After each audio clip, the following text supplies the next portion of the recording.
Arkansas is a magnet for mountain biking. It's a rapidly growing segment of the outdoors, and our state is poised to meet the national demand for more bikes and more trails. Arkansas is also a top destination for the upcoming eclipse. We will have a viewing tip for you. And it's been a year since devastating tornadoes hit Arkansas. Last year, we showed you how one town recovered. Today, we'll hear from the mayor and tour a beloved park. That's all coming up on Arkansas's Great Outdoors.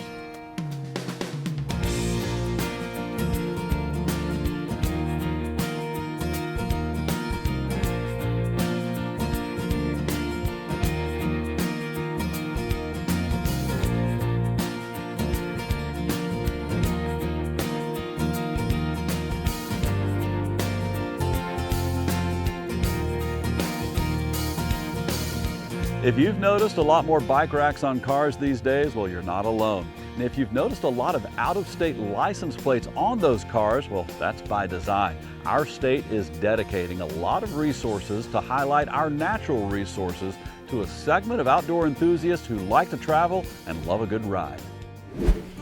Welcome to Bentonville, a magnet for mountain bikers and anyone who likes life on two foot-powered wheels.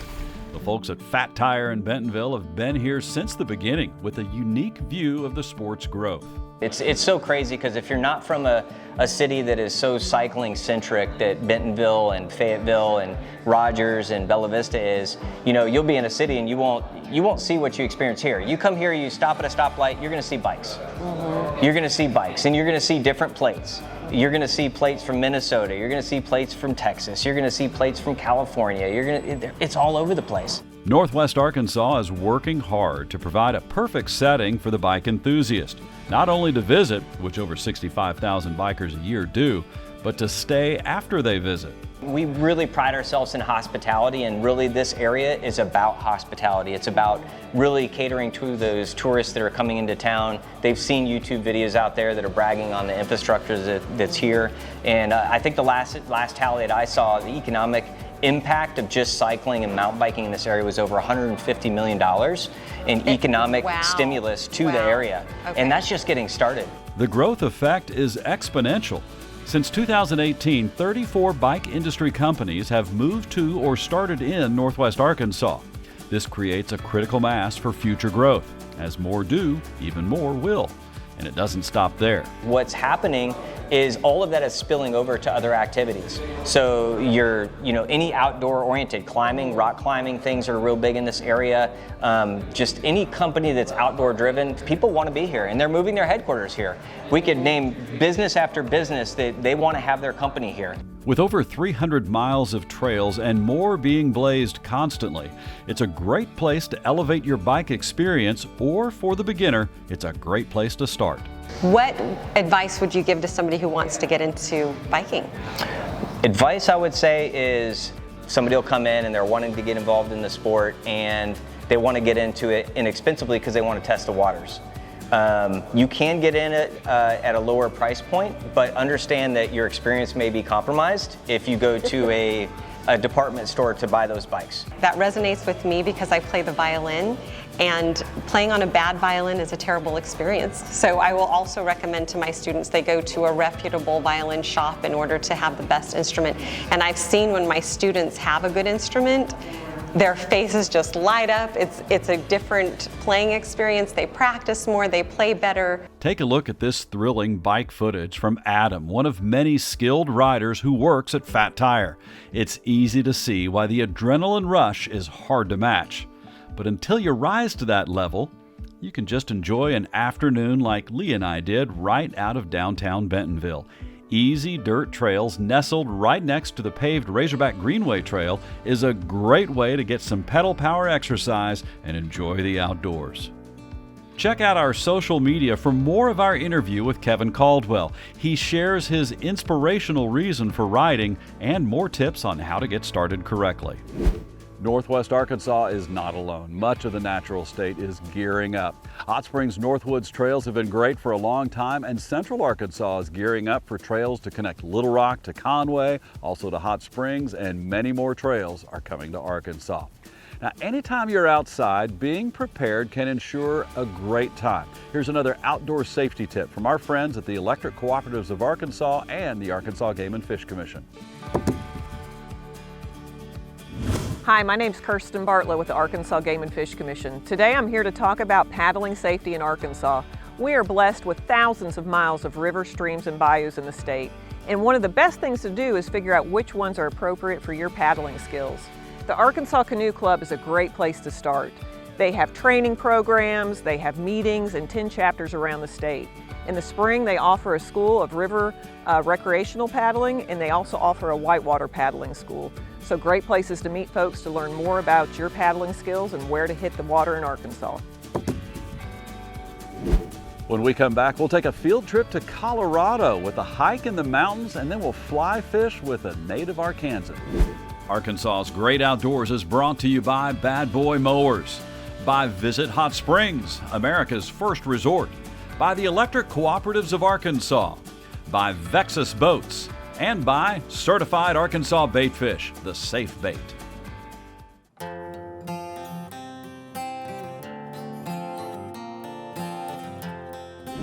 In March of 2023, some devastating tornadoes roared through our state, hitting central and eastern Arkansas. Reaching as high as an EF3, a tornado ripped through Little Rock and then crossed the Arkansas River into Burns Park. Here is the dramatic video taken from the park cameras as the tornado crossed the water.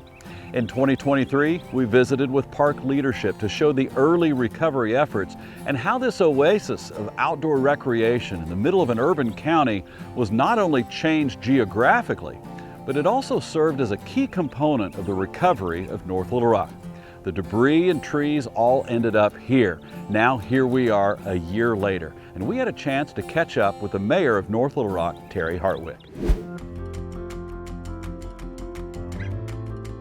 We're here with Mayor Terry Hartwick, and we are at the point where the tornado crossed right across from Little Rock over the river and hit right here into Burns Park.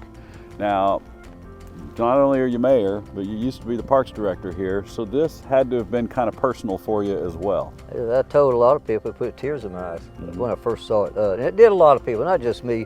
When you think about our Burns Park, you've played here since you were a child, you've had picnics here, you used to play miniature golf, and then when you see what happened, it was quite touching. I mean, but then you gather yourself and you look around and you know what you represent. So as I said before, you start working the problem and know that we'll make this thing better than it ever was. I remember the day that the storm hit Carlton. I was in my office, the mayor's office, and I'm on the phone with my emergency services. And I'm watching TV also, and first thing they say on TV, it's now in the, no, it just hit Burns Park, just like that. And I went, oh. So first thing I had to do is get all my department heads together, me and the chief, assembled everybody at the Justice Department, and tried to start working the problem. That's the best way to put it. So you've seen the footage of that was taken from the park security camera of that tornado? I've seen it all. Isn't that something? That is unbelievable how big, that massive it was. Yeah. And I look at how it came across the river. You can see across Little Rock as it hit the river. You say it's 400, but you see how many trees are wiped out this area. That's probably 600-700 yards wide, at least that part there. Yeah. And that's why I say for some reason it exploded when it hit that river and came across. Yeah, it didn't have anything to impede it, and it just got wide. Yeah. You know, we're focusing on Burns Park because being a significant part of Arkansas's Great Outdoors, this is a place that people in the city can come to and feel like they're out in nature. And so this is kind of an oasis here in Pulaski County, and certainly for North Little Rock. But this park was also a major part of the restoration of North Little Rock, because this is where all of the debris came, and all of these areas was where all the trucks were doing and the big mulch. When the storms hit, Mayor Hartwick wanted to begin the recovery operations right here in the wide open soccer fields. But FEMA said no due to it being in a floodplain. The mayor reached out to Governor Sarah Sanders for help, who got it done in an hour. And Burns Park was the key to a quicker recovery. And the reason I called the governor is because she's been at that level before. I had to think that somebody could look FEMA in the eye and go, hey. So she came through. In fact, the next day or two, she and I walked the area down here off of Sonora, and she stepped up. Look at that. It's amazing. Yeah, see, that's what, you know, the landscape is, I won't say forever changed, but for a generation, the landscape is so different because this used to be so heavily wooded. Look to your left. And yeah. And that's what it looked like. Yeah. And now look to your right. And so that was 60, 70 years of trees that are gone there. So I'm fascinated by the study of leadership in real time. So, you know, it's one thing if you have an opportunity to consult with a lot of people when you know there's an important decision that needs to be made. But when storms come, you get just a few hours notice sometimes. You know, in this case, we got a couple of days ahead. They said, hey, get ready for some severe weather. But when it hits your area, that's when you've got to be able to be an executive to make the decisions. What was some of the first things you had to consider when you were realizing that we got hit? First thing I had to consider more than anything is make sure that my city continues to work. And we kind of divided and conquered. What I mean, you had a 5.6 mile stretch that was hit, and then you had 400 yards wide, but the rest of the city still had to continue picking up trash, doing business as usual. But the biggest thing I had is I have a lot of department heads who have been through like the 2019 flood. We've had tornadoes at the airport here before. We went through in 21, we had big frost. I mean, we've been through things before. So my best thing that I had was a lot of department heads that knew what to do. Another great story out of this is the role of decision making, and in this case, 25 days before the tornado hit, you renewed a contract with an insurer that helped make sure that we were able to recover so much faster, so much better. So it was on my desk March 6th, and I was going yes, no, and I went, all right, another year. Yeah. And then so when I did it, March 31st, it hit, and they were picking up debris. That was on a Friday. They were here picking up debris on the Tuesday afterwards. That's how good, and they worked and they worked and they worked. And those big old black trucks you saw, unbelievable the work they did for our city. I mean, the landscape is different. Things look different, but the park is up and running. Here we are a year later, able to enjoy Burns Park. When the story of the recovery is written, it will include the resilience of all the communities of Central Arkansas pulling together to recover. And of course, that very fateful decision by the city of North Little Rock to renew that insurance policy 25 days prior to one of the biggest storms to ever touch down in this area. Today, Burns Park may look a little different, but it too is resilient and an important part of the story of recovery, as it is once again a great place to enjoy the outdoors. When Arkansas's Great Outdoors returns, we will take a field trip out west for some hiking and fishing with an Arkansas transplant. Arkansas's Great Outdoors is brought to you by Bad Boy Mowers, by Visit Hot Springs, America's first resort, by the Electric Cooperatives of Arkansas, by Vexus Boats, and by Certified Arkansas Baitfish.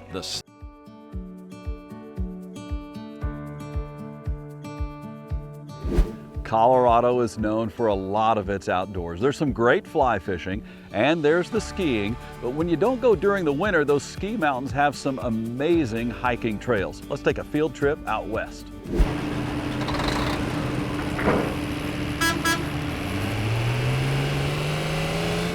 We're here in Edwards, Colorado at the Arrowhead Mountain Resort, which is really popular in the winter for skiing, obviously.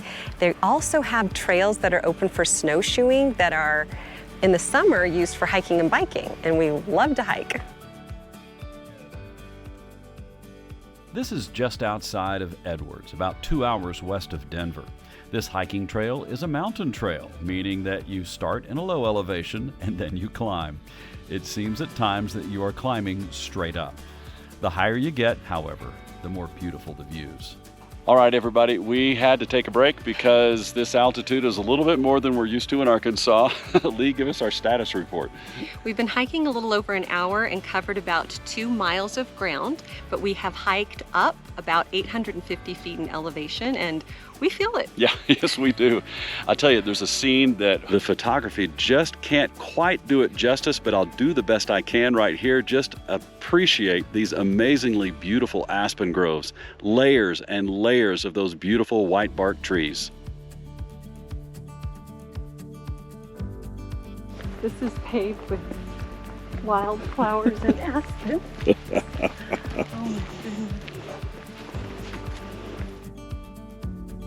So that was the hiking portion of this Colorado trip, which left us breathless at times, partly from the beauty and partly from the lack of oxygen. But a trip to Colorado wouldn't be complete without some fly fishing, and we found a perfect guide to take us drift boating down the Roaring Fork River. All right, everybody, we are here in Colorado. This is a heck of a field trip for Arkansas's Great Outdoors, and we've got a native Arkansan with us. This is awesome. Our guide today is Greg, and the beautiful thing about all of this is we come all the way out to the Rocky Mountains, and we find somebody who knows the way of the hog. He's got a Razorback on his spare tire cover on his Jeep. We're in a Razorback red Clackacraft boat, so we're ready to call the hogs and catch some hogs too. That is the hope, yeah. Woo pig! Drift boating is a whole different experience than wading. You get to combine whitewater rafting skills with fly casting skills. Lee got the front of the boat and enjoyed some amazing canyon views. The fish make their appearances, and we were able to catch a few of these beautiful western brown trout. Hey, there we go. All right. Yep, just strip from behind the finger. Rod high. There he is. All right. We had some success by changing strategies. Yeah, right. We went to the streamer. Streamer, Which chucking is meat. Kind of fun because it blends a little bit of some of my loves, and kind of like a jerkbait. You can fish it a little bit like a jerkbait, but you're popping it too. And boy, when they hit, you know it's there. Basically just a woolly booger that's bigger. A big woolly booger. Yeah, it's just a double woolly booger essentially. So Okay. it gets it done. That's what it looks like. Colorado at its finest. In the end, we caught a few fish, enjoyed an amazing riverside lunch, and took in beautiful canyon views, all while floating in a drift boat. It's certainly a thrilling experience for your outdoors bingo card. There's a big eclipse coming, and much of Arkansas is right in the middle of it. Here's Mallory Lindsay with a tip on how to view this rare event.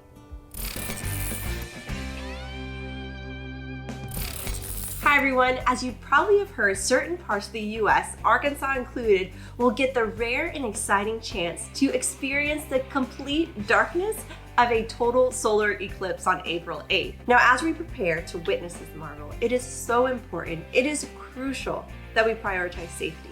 So I'm going to give you 3 easy tips to remember to ensure you enjoy the total solar eclipse and keep your eyesight in tip-top shape. Unfortunately, ditch the sunglasses. It doesn't matter how expensive or how dark your sunglasses are, they are not enough to protect your eyes when you stare at the sun. Now, NASA recommends eclipse glasses with a safety standard ISO of 12312-2. Again, that's ISO 12312-2. If you're with small children, ensure that they keep those eclipse glasses on the entire time. If you're going to be using a telescope or cameras or binoculars, make sure that they have their own solar filter. Never look directly at the sun through these devices. If you can't find any eclipse glasses, you can still enjoy the total solar eclipse through a pinhole projector. I'm going to show you how to make one. What you're going to need is 2 pieces of white cardstock paper, or you can use 2 paper plates. The key is you want something that's a little bit sturdy. Then you're going to take a thumbtack. You really want to use something that is sharp and has a smooth edge. You don't want any kind of jagged edges. And you're going to put the thumbtack through the middle of the piece of paper. Then you're going to put your back to the sun. Remember, we don't want to look at the sun without any kind of eye protection. And you're going to put 1 piece of paper on your shoulder with the hole. And then you're going to use the other piece of paper and use it as a screen. As the sun begins to get covered by the moon, you're going to see your white light dot on your paper slowly get covered as well. Remember these 3 easy tips, and whether you're an avid astronomer or just a curious sky gazer, you can experience this incredibly rare and amazing event. When Arkansas's Great Outdoors returns, we head to Hobbs State Park to see some Ozark history. Arkansas's Great Outdoors is brought to you by Bad Boy Mowers. by Visit Hot Springs, America's first resort, by the Electric Cooperatives of Arkansas, by Vexus Boats, and by Certified Arkansas Baitfish. Whether it's bass, walleye, multi-species, we're using the same formula to build the absolute best boats in the market.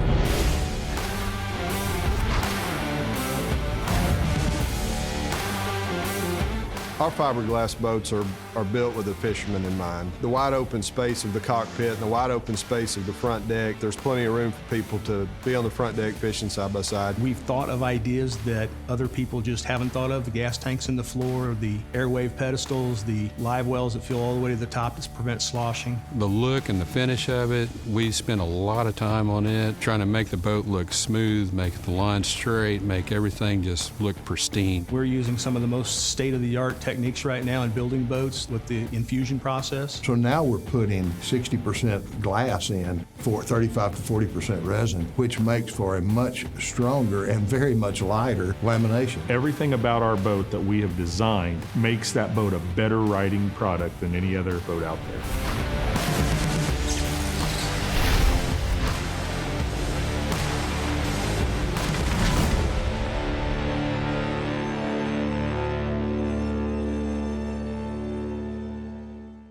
Vexus Boats, built right in Flippin, Arkansas.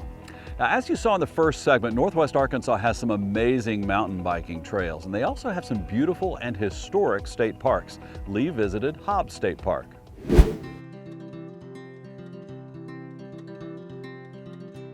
We're here with Chris Pistol. Tell us what you do. I'm a park interpreter here at Hobbs State Park. I'm not a park ranger. In Arkansas State Parks, a park ranger typically is law enforcement, but an interpreter is what I often call an educator, kind of like a teacher. Everybody can relate to that. And our job is to help interpret or explain the resources that we have in our parks. Now, if you like history and culture, we have two good trails for that. One is the Pigeon Roost Trail. There's some really interesting history to go along with that. But the main one would be the Van Winkle Trail. So Peter Van Winkle settled this area back in the 1850s, and he had a mill here. At one time, it was the largest steam-powered mill in all of Arkansas. Unfortunately, there's not much left of those buildings, but there are some foundations and there's some great interpretive panels there that will help tell the story of Peter and his family. Richard Louv wrote that landmark book, Last Child in the Woods, that talked about the importance of getting children in nature and what a difference it makes in our lives. What trails would you recommend for families? So we are known for having a great trail for families, especially those with young children, and that is what's called the Sinking Stream Trail. That's the one I mentioned earlier. Yes. That's also good for birds and birding. It's got a lot of wildflowers, but it's a very simple, easy trail. So it's a good beginning trail, and that's what you need to do with children, I think. Start out slow and easy. Don't overwhelm them with a trail that's too long, too strenuous, especially if they're not used to it yet. Why is it important for people to explore trails that they are already familiar with, that they feel like they already know? Well, it's really easy to just assume that what's in your backyard, you've already been there, you've seen it, you've done it, and we always want to go somewhere far away or exotic, but nature is constantly changing. You can see this progression of changes in the trees, in the wildflowers. Every few weeks, you'll see wildlife bring their young out and just experience the whole place as it truly is, and it makes you feel like you have a better understanding or a better sense of that place. We hope you enjoyed today's episode. We started in Bentonville to witness firsthand the impact of mountain biking in the area. Trail after trail beckons to the experienced rider and to those of us who want to be experienced. There are some easy trails too. The tour of Burns Park with Mayor Terry Hartwick of North Little Rock looks back at key decisions at key moments which helped a city to recover and the role its outdoors oasis played in that recovery. Visiting Colorado is truly a unique experience, and to do so with a Fort Smith native made it even more special. And we ended this show where we started, in Northwest Arkansas at Hobbs State Park. There is always something to see and do and enjoy in Arkansas's great outdoors. Thank you for watching. We'll see you next week.